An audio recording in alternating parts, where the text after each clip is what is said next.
let's check this out, y'all. So this is their next dev vision about the update that's coming, I believe, on Friday. Here we go. Lock in. Dev Vision Volume 4. Hello rivals, Guang here. As we kicked off the exhilarating first half of Season 1, we were thrilled to welcome even more players to the Marvel Rivals community. Together, we united with the Fantastic Four to take the fight to Dracula. True. Here we go. Give us the heroes. Come up. In the second half of Season 1, the remaining two family members will be joining the fray, the Thing and the Human Torch. First up, we've got the Thing. He's a powerhouse vanguard, always ready for action. Yo, he looks sick though! Holy, he looks beefy as fuck. Whether you need a strong defensive wall or a fierce frontline fighter, he's your go-to guy. Yes, dude. And then there's the Human Torch. He's a blazing duelist who's here to light up the skies and scorch his enemies with Sick his design. fiery style. Sick design. I love it. I'm already a fan. He jumps through the air like a comet and brings the heat when you need a true aerial ace. Okay, he's gonna be another flyer. Will certainly ignite the battlefield. But that's not all. Prepare to explore the sinister depths of the Empire of Eternal Night in our new map, Central Park. Venture into this haunted terrain, now dominated by Dracula's vampire legions. Ooh. Rescue Retak Tosker, the Asgardian squirrel god of Yggdrasil, and embark on a daring raid of Dracula's castle to vanquish the darkness and end the Eternal Night. So I'm assuming there's some kind of map interaction there where if you release the squirrel, maybe I would love it if the squirrel like just stomps around the fucking battlefield. That'd be so much fun because he's like, if you look, sorry, we're going to quickly, he's in chains, right? So it'd be so cool if he just drops and then he's suddenly like walking around the battlefield or some shit. That'd be really cool. And embark on and end the Eternal Night. Hopefully we get some more details very shortly. Comp adjustments, here we go. Since Season 1 launched, we've seen an incredible surge of excitement for competitive play. As we head into the second half of the season, we are rolling out some exciting updates and balanced adjustments that are sure to shake things up. To that end, we have decided to implement certain adjustments to the competitive mode. The first half of Season 1 will conclude on February 21st, 2025. February 21st, so Friday. At that time, rewards will be issued, including the gold rank costume, Crest of Honor. Man, I won the GM one! Fuck! And the Crest of Honor for the top 500. When the second half of Season 1 kicks off, players will return their ranks and scores from the end of the first half. We already knew that. For new rewards, simply complete 10 matches in competitive mode and meet the necessary conditions by the end of the second half. So does that mean there are 10? Does that mean there are 10 placement games? You'll retain your ranks and scores, but to qualify for new rewards, complete 10 match. Okay, so it just means you can't just sit on your rank. You have to play at least 10 matches to get the rewards. Okay, I'm with you. And meet the necessary conditions by the end of the second half. These rewards will include an all-new gold rank costume and a variety of crests of honor, featuring distinct designs for Grandmaster, Celestial, Eternity, and one above all. I like this. This is cool. We've heard your feedback about access kernel tokens and how frustrating it can be when they don't carry over. So, we are excited to announce a brand new redemption system. Now, you can convert those access kernel tokens into units. Yo! Massive W. Holy shit. You purchase the Luxury Battle Pass and redeem all its rewards. You will be able to convert any leftover chrono tokens for units at a specific ratio. We want to make sure that your gaming Massive W is marvelous, and that you never feel like you are unrewarded for your efforts. That is so fucking good from them. It might seem really minor, but we talked about this earlier. It's all about feeling rewarded for your time, right? So yes, you have to buy the battle pass. Yes, you have to complete the battle pass. So there's obviously a lot of casual players who just might not get through it because they don't play enough. But being able to convert that into units not only means that then you could consistently, you only need to buy a battle pass once. Exactly, Jim. You could just carry on buying it after and after, like a lot of games do. Fucking love that. You could also just use it for skins.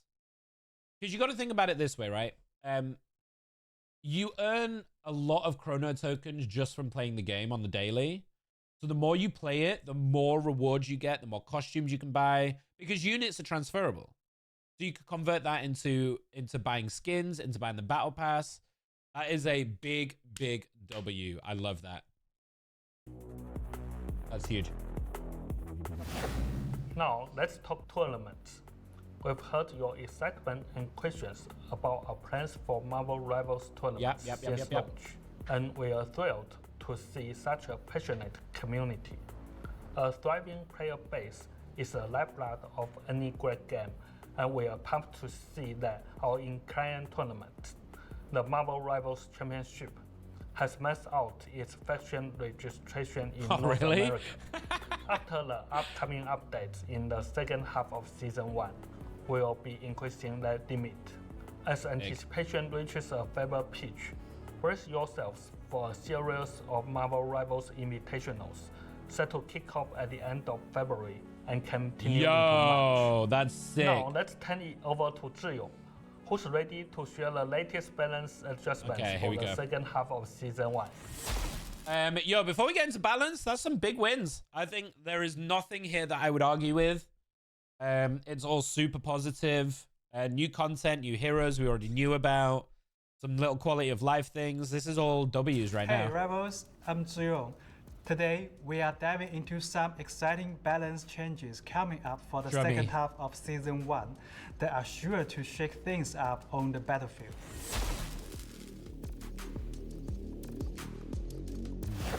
First off, let's talk about the journey we have had so far. The first half of Season 1 has given us some thrilling changes compared to Season 0. We have seen more duelist heroes in competitive like Storm and Squirrel Girl really shine, while Hela and Hawkeye have cooled down a bit, finding a better balance. And let's not forget the balance changes at the start of the season and the addition of Invisible Woman. Together, they have revitalized the strategies matter and given I wouldn't say revitalized, I'd say crazy overpowered the strategist meta. Players more options. These changes are undoubtedly a win for all.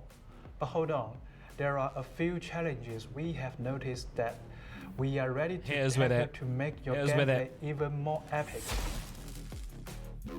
Yes! They fucking know! They know! Come on. The triple strategies lineup has been gaining ground, especially among the upper ranks. For us, it's been great to see so many different team compositions out there, proving that victory isn't just about the classic 2-2-2 lineup. Very true. But here's the catch. The quick ultimate recharge for strategies like Cloak and Dagger and our mischievous friend Loki has led to some oppressive moments. A triple strategy setup often means at least one ultimate counters a Vanguard or Duelist's ultimate, which may slow down the game's pace. We want every match to feel exhilarating, not draw out. That's why in our upcoming changes, we will be bumping up the energy costs for those frequent ultimates. We will also be giving some targeted nerfs to certain strategies' ultimates. You have Cloak and Dagger, I'm looking at you, while reducing the ultimate energy costs of some of our Vanguards and Duelists, like Venom and Magic. This is pretty much on par with what we've seen from the league. Making it easier for them to unleash their powers. Don't worry though, we are not trying to completely shatter that 3 strategies playstyle. We are just looking to bring in more options for farm counterplays and amp up the excitement. I agree. So it looks like the leaks that we've seen is pretty accurate from what these guys are telling us here. We know that Cloak and Dagger has been absolutely sold. We know that Venom's had some little buffs. I don't think the magic buffs are too crazy, but you know. What's up, Smash? Nerf Storm.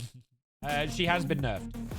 Now, let's chat about Vanguards. Yes! Throughout the first half of Season 1, Doctor Strange and Magneto remain the most mainstream Vanguard choices. Show me my Thor. Give me my Thor. The scene, come on. Whether it's a single or double shield lineup, these guys have been the go-to war, soaking up damage and effectively resisting enemy damage pressure. And with the triple strategies lineup, enjoying enhanced survivability. But we want to shake things up a bit. We are planning to dial back the survivability of Doctor Strange and Magneto to keep things interesting. Plus, we will be boosting some of our movement tabs Vanguards, and we are super excited to introduce our newest hero, the Thing. Yeah! Get ready for a fresh take on battle dynamics. Yeah, so the thing about the Thing is a new mechanic that's entering the game, which is really interesting. And it's a new mechanic of being immovable. So not being able to be repositioned, which is really fucking cool as Vanguard. I'm very excited. I think it's going to be, I mean, it just adds a new depth. I always love when new mechanics are brought in. Really interesting to try and play around, honestly.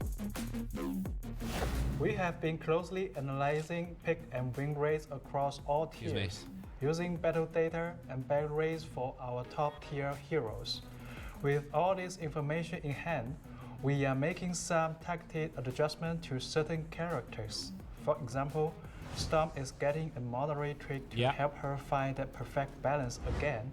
Also, Moon Knight's ultimate is also getting a moderate trick to help him feel more balanced.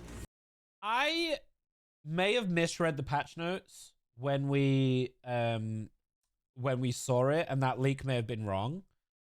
But from the leak that we saw yesterday, which will be up on my YouTube in a bit, the damage hasn't changed. They've just fixed the bug. But the damage is the same. It's still 150. So maybe that leak was wrong. Because what he's saying here is they know that his ultimate is ridiculous, and they've given it a bit of a moderate tweak. Right?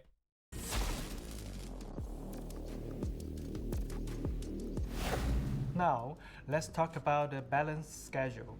We know it's been a bit longer than we wanted, and that's made it tough to tackle some big issues this season. So here's our plan. We are sticking to our overall balance adjustments schedule and rolling them out with our big updates for the first and second halves of each season. Makes sense. But going forward, we will also be keeping an extra close eye on the game environment throughout each half season. If we spot any urgent issues, we will swoop in with one quick, smaller adjustment to keep everything running smoothly. I like it. Lecter observed the matches. We will mainly be observing and only interfere during the season when necessary.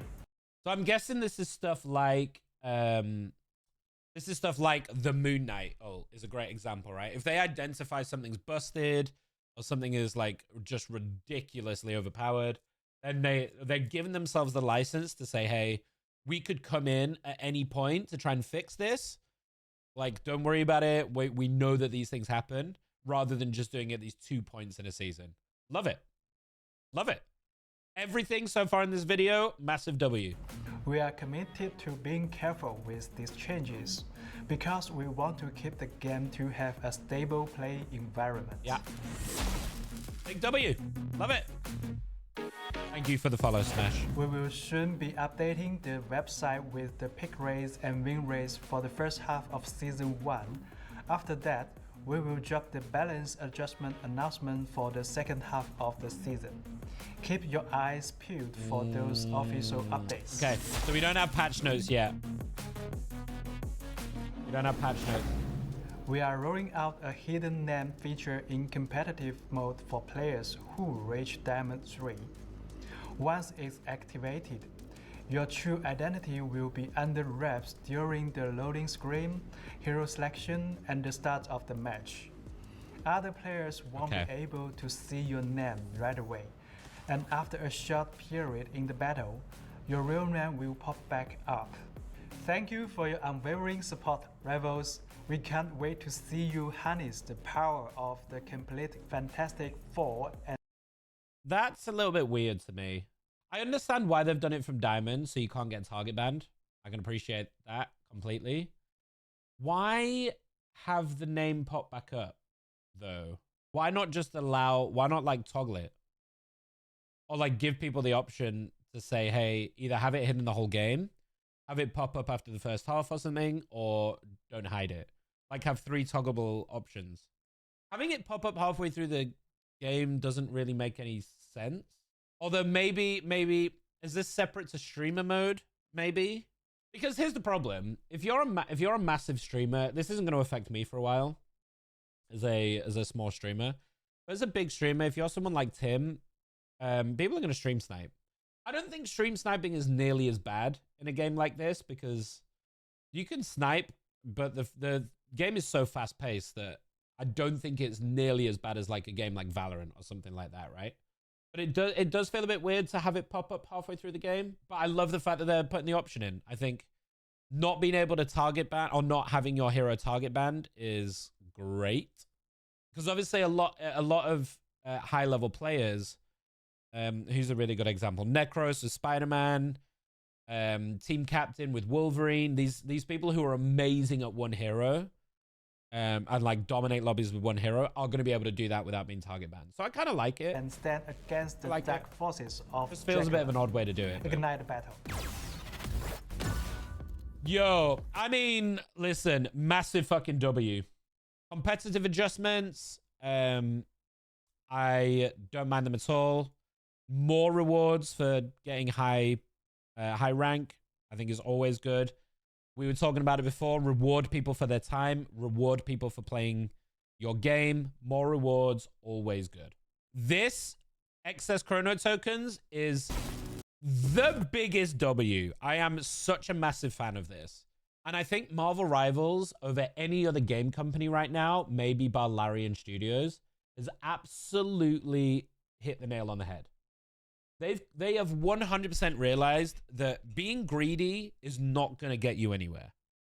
Give people the access to buy these things. Give them the costumes, the great cosmetics to buy, but don't force them into it.